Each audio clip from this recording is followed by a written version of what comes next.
مساء الخير. احنا ماشيين في شارع اسكندرية. شارع اسكندرية ده بيفكرني بمين؟ بخالد بن الوليد، واللهم صل على النبي، منطقة ميامي وسيدي بشر.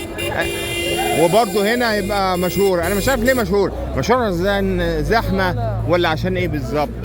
هذا هو شارع اسكندرية بمرسى مطروح. هذا هو شارع اسكندرية بمرسى مطروح، وطبعا سوق ليبيا بالاضافة. تمام، يلا.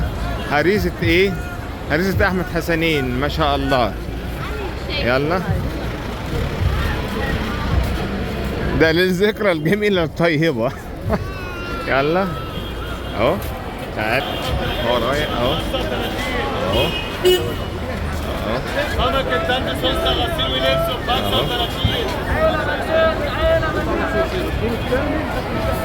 اهو. ايه تمام.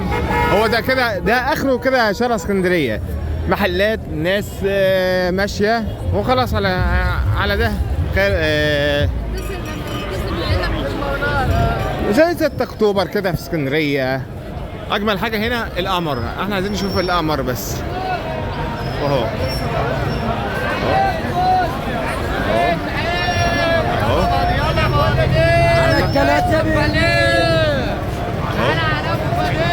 شكرا. مع تحيات حاتم ابو عيسى اهو. تمام، شكرا شكرا. لا ما يصعبش عليك غالي.